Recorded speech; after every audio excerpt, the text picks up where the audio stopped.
following is a chapter reading by the Worm Audiobook Project. Please support the original author at parahumans.wordpress.com. Thank you and enjoy.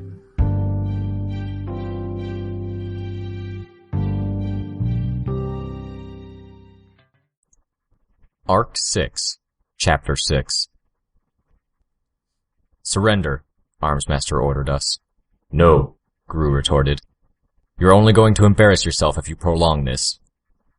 We have you outnumbered 5-3, 8-3 if you count the dogs, Gru answered. I can see your buddy Velocity lurking over there. What do you hope to accomplish? I admit, it was clever to control the battlefield, to dictate each engagement so it occurred on your terms, and to use our own weapons against us. But those weapons no longer work. None of your weapons work. Armsmaster turned his head to look at where Miss Militia had Regent at gunpoint. Which means you can stop trying to use your power on me, Regent. I've got a little blinking light in the corner of my HUD telling me you're trying something. I've set up psychic and empathic shielding to protect myself from you and Tattletale. I glanced at Tattletale. He was physically shielded against her? How did that work? Then I remembered. When we'd gone up against Glory Girl and Panacea, hadn't Tattletale said she read minds? And now Armsmaster had bad info and was figuring he was immune. I don't need to read you, she told him. You're the only one with shields, so your teammates in the PRT staff don't have any psychic shields up, and I can read them to get anything I need. You're not the best inventor, but like most tinkers, you've got a knack. Yours just happens to be condensing and integrating technology. Only works in your immediate presence, but still, you can stack way more technology in a space than has a right to be there, like your halberd. Armsmaster frowned. You're lying. Damn it. I wish I could have told her that he had a lie detector built into his helm, but I couldn't without explaining that I knew him. Tattletale took it in stride, grinning. Sure, fibbed about the reading minds bit, not about your weapon and power. Let's see. To deal with my buddy Gru, you've made that thing a fancy tuning stick, sensing vibrations in the air, translating them into images with that fancy helm of yours. Gru cracked his knuckles. He'd gotten the message. Darkness wasn't going to do much. Armsmaster, for his part, gripped his weapon tighter, an unspoken threat to Tattletale. And the ass end of that stick of yours is using the brass in between the floor tiles to help transmit an electrical charge to the area around you for fancy bug zapping. Did you set that up before coming here tonight, knowing the way the floor would be put together? He didn't reply. Guess not. Happy coincidence that the setup you put together works as well as it does in here, then. Again, no reply. She grinned a fraction wider. She went on. You can tell I'm lying, huh? That's awesome. Armsmaster's weapon turned to point in her general direction. She didn't back down. So you'll know I'm telling the truth when I say your team hates your guts. They know you care more about rising from your position as the 7th most prominent member of the Protectorate than you do about them or the city. In the span of a second, the blade of the halberd broke into 3 pieces, reconfigured, and fired in grappling hook style at Tattletale. The tines closed together, forming a loose ball shape as it flew, striking her solidly in the stomach. She crumbled to the ground, arms around her middle. The head of the weapon reeled in and snapped back into place atop the pole. Bastard, Gru spoke. Apparently, according to your teammate, Armsmaster replied, seemingly unbothered. I gathered my bugs, poising them near and above Armsmaster in case I needed them to act quickly. Armsmaster turned his head in my direction. Skitter, you especially do not want to irritate me any more tonight. The bottom of his halberd tapped the ground and the bugs perished. I glanced at the floor as he did it. Sure enough, the broad tiles had little lines of metal, bronze, dividing them. There was a flurry of action where Regent and Miss Militia were. She appeared to drop the machine gun, and Regent took that chance to pull away. He didn't get one step before she regained her balance and dropped into a low kick that swept his legs out from under him. Her machine gun dissolved when it was halfway to the ground, turning into a shimmer of dark green energy that arced back up into her hand. It rematerialized into a gleaming steel machete. Regent stopped his struggles the second she rested the point of the bladed weapon against the side of his throat. Armsmaster watched it all unfold without twitching a muscle. Even if he didn't care much about his teammates, he apparently trusted Miss Militia to handle herself. Gru, you've shown you can dismiss the effects of your power, Armsmaster spoke. Do so now. Somehow, Gru retorted. I'm not seeing a major reason why I should listen. I got a sword pressing against my neck here, guy, Regent pointed out. Not seeing a major reason, Gru repeated himself. Regent let out a little laugh. Fuck you! Armsmaster dispassionately watched the exchange, then spoke, dead serious. Look at it this way. If there are witnesses, Miss Militia will have a far harder time selling the idea that she stabbed your friend in the throat in self-defense. He glanced in the direction of his second-in-command, and Miss Militia gave a small nod in response. Would she?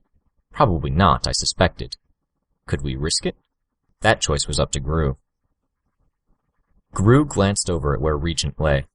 After a second, he made the darkness fade. The people in the crowd were mostly huddled on the ground, trying to fend off the stinging and biting swarm. The dogs lurked at the edges of the room, and Bitch was astride Angelica.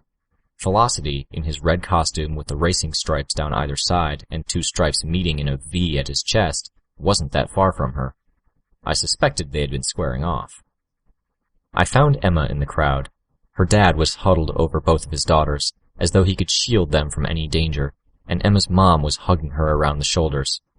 Somehow, that really pissed me off. Armsmaster glanced my way. And the bugs. Reluctantly, I pulled them away from the crowd.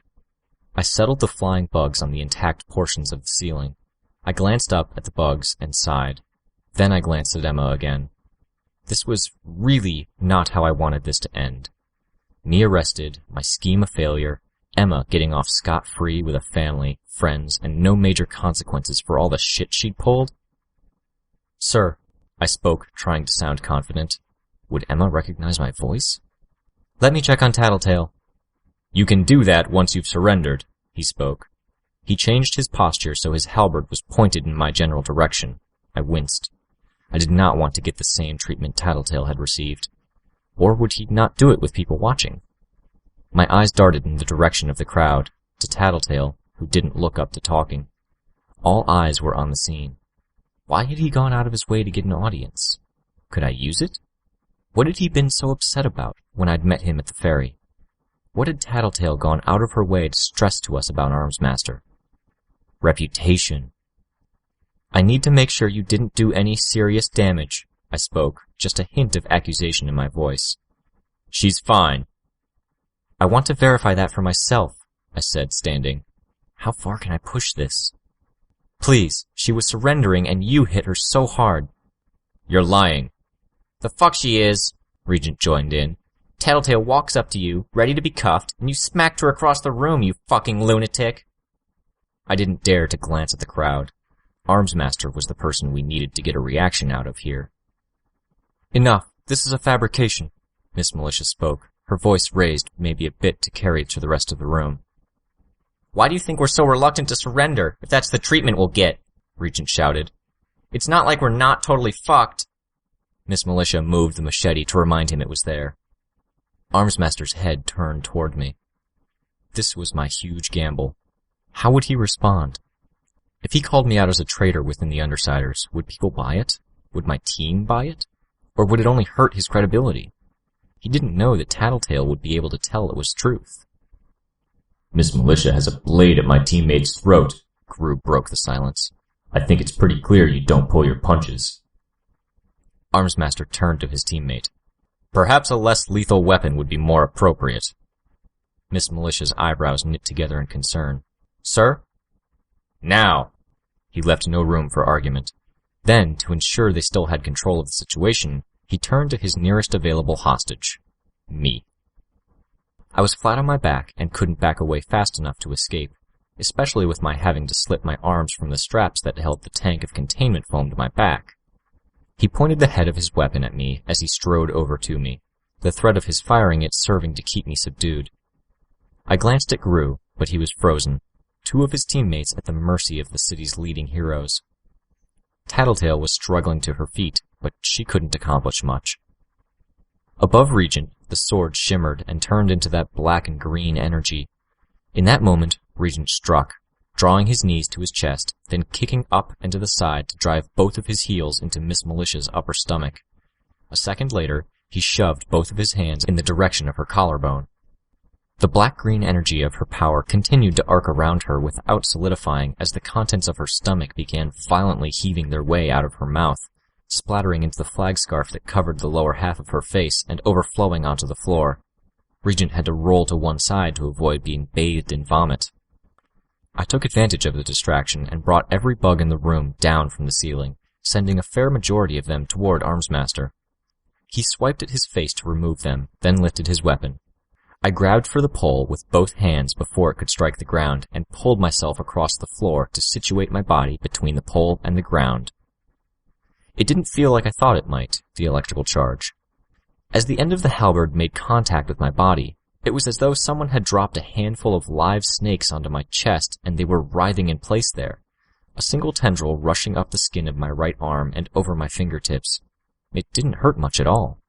And the bugs around Armsmaster didn't die. Very few of the ones on me even perished. I'd known spider silk was insulated to some degree. I was really glad that it was insulated enough. Really, really glad my interference was enough to stop the energy from conducting through the area and zapping the bugs out of the air. Looming over me, Armsmaster made a noise of disapproval. Not smart. Bitch! Dogs! I hollered. Gru! Shadow me! Of all the times to lapse into caveman grammar. Still, he smothered me and Armsmaster in darkness.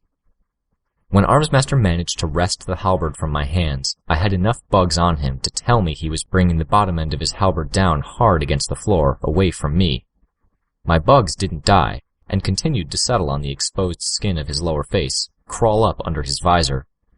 The charge or whatever other stuff he had going on to direct it wasn't conducting through the darkness.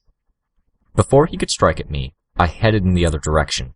Staying in close proximity to Armsmaster wasn't a good idea, with my power being one that worked at range, and him being the close quarters combatant.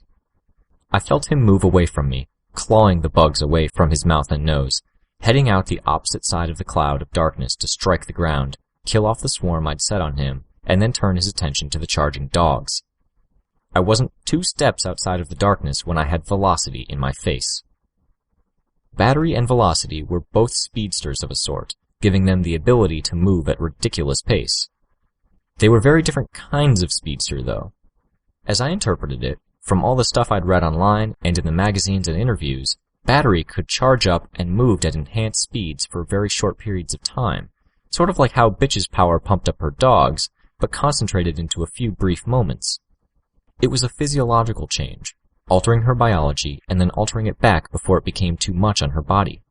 The actual act of moving at the speeds these guys could manage was an incredible strain on the body. There were only 1 or 2 parahumans on the planet who could manage that kind of movement without any workarounds or limitation, and Battery and Velocity weren't among them. Velocity, in contrast to Battery, was more like Shadowstalker. He changed states, and while I had no idea what this meant exactly, whether it was him shifting partially into another dimension or altering the way time or physics worked in relation to himself, I did know that it made him able to move very fast, without needing to rest like Battery did. Fast enough that my wasps couldn't really land on him, and those that did were dispatched before they could start stinging. The drawback, though, was that while he was moving like that, he wasn't hitting as hard. Probably for the same reasons he wasn't shattering his bones by hammering his feet against the ground 10 times a second, getting torn to shreds by friction, or running out of oxygen due to an inability to breathe. His speed came with a reduced ability to affect the world around him and be affected by it. He couldn't hit as hard, couldn't hold or move things as easily. An effective loss of strength proportionate to how fast he was capable of moving. So, as fast as he was moving, having him hit me wasn't much worse than getting punched by an 8-year-old. Problem was, he was hitting me a lot. His perceptions were ramped up too, which meant he had the luxury of what must have been seconds in his own senses to see my reactions, calculate the best place to stick that next punch or kick to knock me off balance or inflict pain. It was less like being in a fistfight and more like being caught in a gale-force wind that had every intent of screwing me over.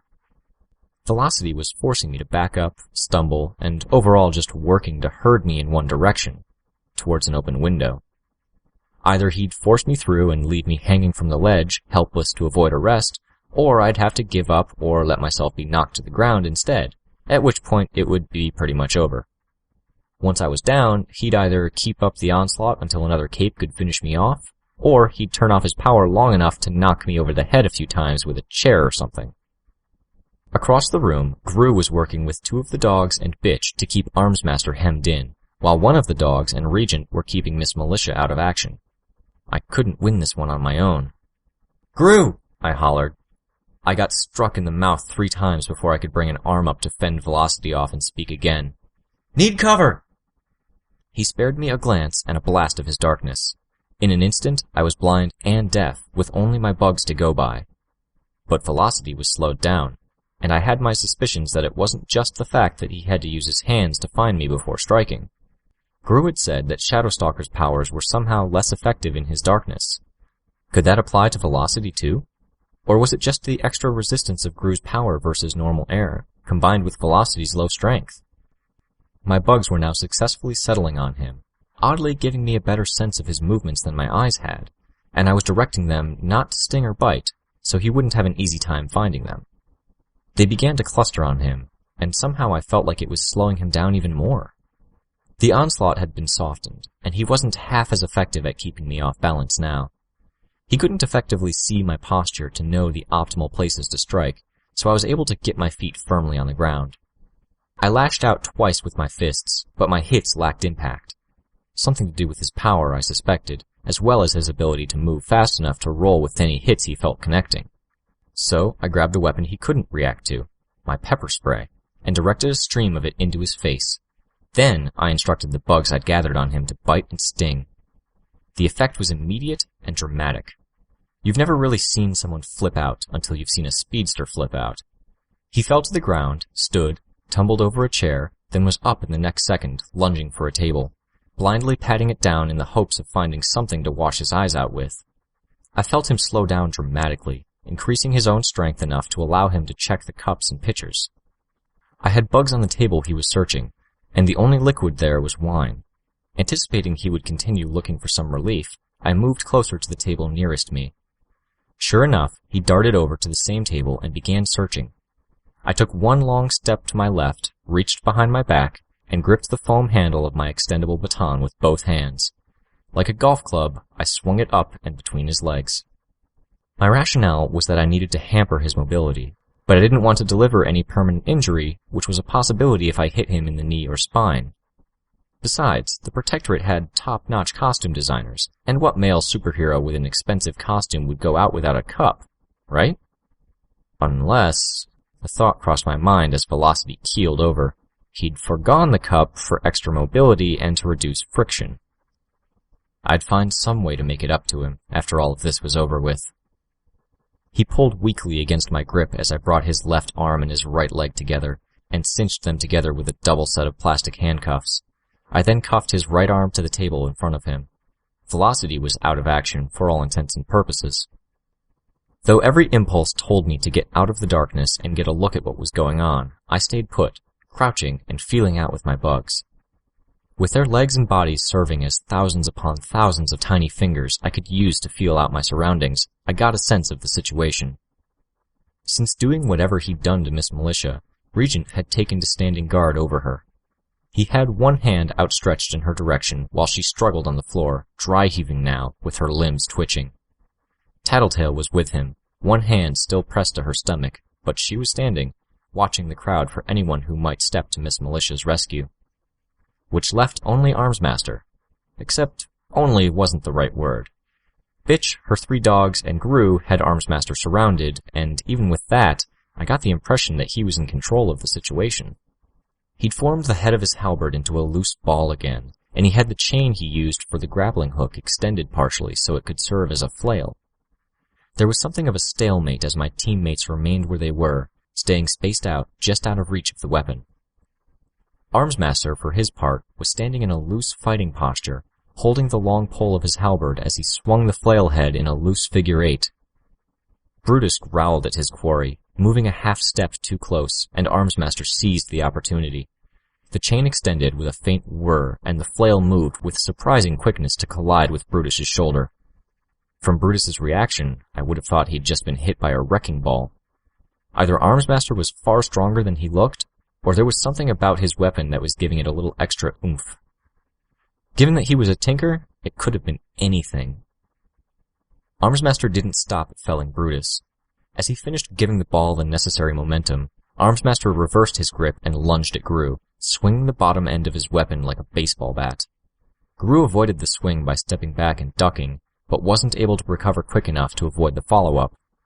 Armsmaster kept moving forward, not pausing as he slapped the end of the pole back into one of his hands and rammed the midsection of the pole against Gru's chest, hard. Gru hit the ground with enough force that he almost bounced, and was driven hard into the ground a second time as Armsmaster brought the end of the pole down into his stomach. Without thinking, I stepped forward out of the darkness, then stopped myself. What help could I offer by jumping in there? Bitch whistled for a dog to attack, but Armsmaster was already reacting, drawing his elbow against the chain to control the movement of the flail's head. He dropped the pole and grabbed the chain to pull the ball towards himself, caught it out of the air with his free hand, and turning in a tight circle to preserve the momentum from Flailhead's flight, slammed it full force into Angelica's ear. Bitch had to skip back out of the way as Angelica collapsed to the ground where she'd been standing. Without glancing down, Armsmaster put one armored boot underneath the pole as it rebounded against the ground, then kicked it straight up to chest level. He caught his weapon in one hand and reeled in the chain. The flail head snapped back into a blade shape as it reconnected with the top of the pole. 2 dogs and Gru down, and he made it look effortless. It struck me just what made Armsmaster a step above other tinkers, above other people with the ability to invent and perform mad science, and it wasn't the insane amounts of training he had probably put himself through. Tinkers tended to have a knack, a special quality specific to their work. According to Tattletale, Armsmaster's ability let him cram technology together and still have it work. Other tinkers were limited in what they could carry and have access to at any given point in time, but Armsmaster? He had a solution for every problem he'd been able to think of, without having to worry about economy of space, the weight of his hardware, and the room on his utility belt or whatever. And with all of that, his main gear, his armor, and halberd were still devastating and completely reliable in their own right. While Armsmaster had his back turned to her, I saw Tattletale step to one side, surreptitiously. Judas lunged, and in the same moment Armsmaster reacted, Tattletale made a move for the crowd, drawing her gun. I glanced towards Armsmaster, and my view of him was blocked as Judas collapsed to the ground between us. Through my bugs, I sensed him extend his weapon towards Tattletale, felt the recoil as the head of it rocketed off. The grappling hook caught her gun hand with enough force to screw up her aim, and the tines of the hook closed around her arm. He reeled in the chain at the same time he pulled it back toward him, and in doing so, flung Tattletale across the floor. The tines let her go just in time to send her careening into one of the flimsy cocktail tables. Armsmaster jerked the pole of his weapon to control the flight of the hook as it reeled back in, striking Tattletale's gun out of the air and shattering it to pieces. "No hostages," he said. "No guns." Gru started to stand, fell, then managed to stand successfully on his second try. The 3 dogs Armsmaster had dropped were taking longer to get upright. Angelica shook her head violently, twice, paused, then did it again. Armsmaster looked at Bitch, then slapped the pull of his weapon against the palm of his armored glove. "Rachel Lint, a.k.a. Hellhound."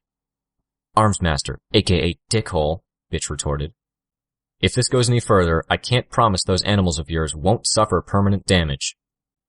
I could see her eyes move behind the eye holes of her mask as she cast a sidelong glance to her left to look at Brutus, then to her right at Angelica. Then she met his gaze. "You do lasting damage to any of them, we'll find you and do 10 times worse to you. Trust me, old man, they know your smell. We can track you down." Again, the pole slapped against his glove with the sound of metal against metal. His tone was measured as he asked her, "Why risk it? You've already lost. We had enough footage of your dogs that I was able to put together a simulation of their fighting patterns. I know how they attack, how they react. I know how you think in a fight, the commands you give and when. All of that is wired into my suit, into my heads-up display. I know what you and your beasts are going to do before you've decided on it. None of you are walking away." "It's not just me and the dogs," Bitch spoke. "Your friends? I may not have a simulation set up for him, but I'm better than your leader Gru. Stronger, better armored, better equipped, better trained. If your friend Regent turns his attention from Miss Militia for more than 20 seconds, she will shoot one or all of you, Not that he could do anything to me if he bothered. Tattletale? Unconscious. Skitter? Not a threat. What was he doing? Why was he so focused on getting Bitch to admit it was over? Reputation, yet again. He needed to salvage the situation, and the surest way to do that, to recoup his losses and come out of this looking okay, would be to get the meanest, toughest, most notorious of us to bend at the knee and concede defeat. He really didn't know Bitch, though. She pulled her cheap plastic dog mask off and threw it to one side. It was only a formality, really, since her face and identity were public knowledge. Her smile, as it spread across her face, wasn't the most attractive. Too many teeth showing. Lung underestimated her, too, she told him, looking at me. Armsmaster turned to look as well. Seriously? I mean, really, Bitch? Passing the ball to me? I don't have a plan. There wasn't much I could do here. Velocity? Armsmaster queried me, casual. I shrugged, miming his casual tone, while feeling anything but. Dealt with? I think... As he spoke, I faced Gru and jerked my head in Armsmaster's direction. Armsmaster wasn't oblivious, and took my cue as reason to drop into a fighting posture. There was nothing he could really defend against, though, as Gru shrouded the two of us in darkness a second time. The worst possibility, that Armsmaster would tell the Undersiders what I was planning, was dealt with for the moment. I doubted Armsmaster would continue to talk while under the effects of Gru's power, which left me the problem of dealing with the guy. I could sense the bugs I had on him moving, as he came through the darkness towards me. At the very least, if I could draw him away from the others, I could buy them time. I ran for the glass door that led to one of the outside patios. I glanced over my shoulder and, sure enough, I saw Armsmaster emerging from the cloud of oily shadow. He spun on his heels to swing his flail into Judas, bringing the dog down as it emerged right after him, then whirled to face me again. As I got outside, the chain reeled in, bringing the flail head back to the top of the weapon. He paused. Why? There was only one reason he'd be staying back and reeling in like that, instead of closing the distance to get me in his reach. I took a guess, knowing that the attack would come faster than I expected. From what had happened to Tattletale on the 2 occasions, I threw myself to the floor of the patio. The ball came flying out of the end of his weapon, but my attempt to dodge did little good. He whipped the chain to shift the sphere's trajectory, and simultaneously opened it into its oversized grappling hook form. The thing hit me in my side, with the tines passing over each of my shoulders and under my armpits. I grunted with the impact, and as I tried to stand, I nearly slipped on the excess chain that spooled around me in the grappling hook's wake. I felt the claw of the hook tighten around my chest. On the far side of the patio, Armsmaster planted his feet and raised his weapon to start reeling me in. No. I was not going down like this. Not with fucking Emma Barnes and her asshole lawyer dad in the crowd. I started to gather my bugs from inside, but stopped. No use bringing them here, when Armsmaster could murder half the swarm with that souped-up bug zapper he'd worked into his halberd. I moved my bugs into position indoors. Still shaky from the hit, thankful for the armor I'd built into my costume, I managed to grab the excess chain below me and wind it around the patio's railing behind me. If Armsmaster wanted me, he'd have to come to me, damn it. I wasn't going to make this easy. The chain grew taut, and Armsmaster tugged twice before deciding it would be less trouble to approach than to add to the property damage. He closed the distance to me on foot, pausing only to free his chain from the patio railing. He reeled in his chain to pull me the remaining 2 or 3 feet to him. Skitter, I would have thought you would be quicker to surrender. Nobody else was in earshot. Whatever side I'm on, I don't exactly want to go to jail. Look, my offer stands. I've almost got the last bit of detail I need from these guys. Something you said you'd have weeks ago, he replied. There's no other way you're going to salvage this, Armsmaster. I stood as straight as I could with the grappling hook around me. The damned thing was heavy. Tattletale had gone out of her way, even got herself knocked out of action, to let us know how important Armsmaster's status was to him. I needed to use that. Only way you won't look incompetent is if you can say I only got away because you let me. That all of this tonight happened because you let it. Because letting me get away with this meant I could get the info on who's employing the Undersiders, on where the funding, equipment, and information is coming from. Then you clean up, and it's 2 supervillain groups dealt with in the span of a week. Tell me that doesn't sound good. Armsmaster considered for a moment. No, he answered me. No? Don't expect anything other than a prompt arrest for you and your companions for your antics tonight." He shook his head. "A bird in the hand, after all." He gave me a little shake, as if to make it clear just who the bird was. I took a deep breath. "You were right, Armsmaster." "Of course," he spoke absently, pushing me against the railing with one hand. His grappling hook released me, reconfiguring into what I suspected was the same setup that had fixed Lung to the ground with bars of stainless steel back in my first day in costume. It was shaped like a rectangle, and there were 2 U-shaped bands of metal with electricity arcing around them, the tips of each U glowing hot enough to melt against any surface. "This was over from the moment we stepped into the room," I finished. Nearly 700 hornets exploded from under my panels of armor, all latching onto him, biting and stinging relentlessly, flowing underneath his visor, into his helmet, his nose, mouth, and ears. Some even crawled down beneath his collar, to his shoulders and chest. I threw myself at the tail end of his halberd, hugging my body around it. With one hand he lifted me and the halberd both and slammed us against the ground. Again I felt those tendrils of electricity running over me, on top of the pain of having my stomach caught between the pole and the ground. I was very thankful, the second time tonight, for the panels of armor I'd implemented into my costume design. He repeated the process, lifting me 2 or 3 feet off the ground, then slamming the pole and me down again. After the second time, I had to fight to place myself beneath the pole again in anticipation of a third hit, knowing he would weather the onslaught of hornets longer than I did this abuse. Rescue couldn't have come a second later. Bitch, an unconscious Tattletale, and Brutus were the first ones over the ledge of the patio. Brutus bumped against Armsmaster as he passed, knocking the man off balance and giving me the chance I needed to heave myself upright and pull the halberd from his grasp. I held it in my hands, and he was too distracted by the swarming hornets to even realize it. I threw the halberd over the edge of the patio and ran toward the door leading back inside. I caught Gru's reaching hand as he and Judas bounded through, so he could swing me up behind him. As we leapt from the patio's edge, I looked behind us and saw Angelica and Regent following. Gru was banishing his darkness to make the mess we'd created all the more clear for those of our audience that hadn't yet managed to flee. Our objective was to humiliate, after all. For much the same reason, maybe as a bit of a spiteful fuck you to Armsmaster, who'd made this all go so much harder than it had to be, I left my bugs where they were, arranged on the wall to the right of the patio and the floor in front of it. Half were gathered into the shape of 2 large arrows pointing to the patio door, one on the floor and one on the wall, while the other half were arranged into bold letters spelling out, "Let's go."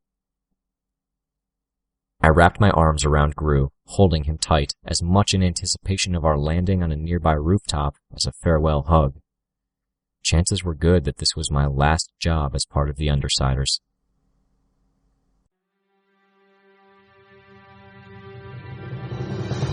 Hi, this is Rein. You just finished listening to a chapter from Arc 6, Tangle, from the web serial Worm by J.C. McCrae. This production is brought to you by the Worm Audiobook Project. If you would like to know more about us or to volunteer your own services, please check us out at audioworm.rein-online.org. You can download or listen to every chapter directly from our site, or you can find us on iTunes or any podcast app under Worm Audiobook. Thank you for listening.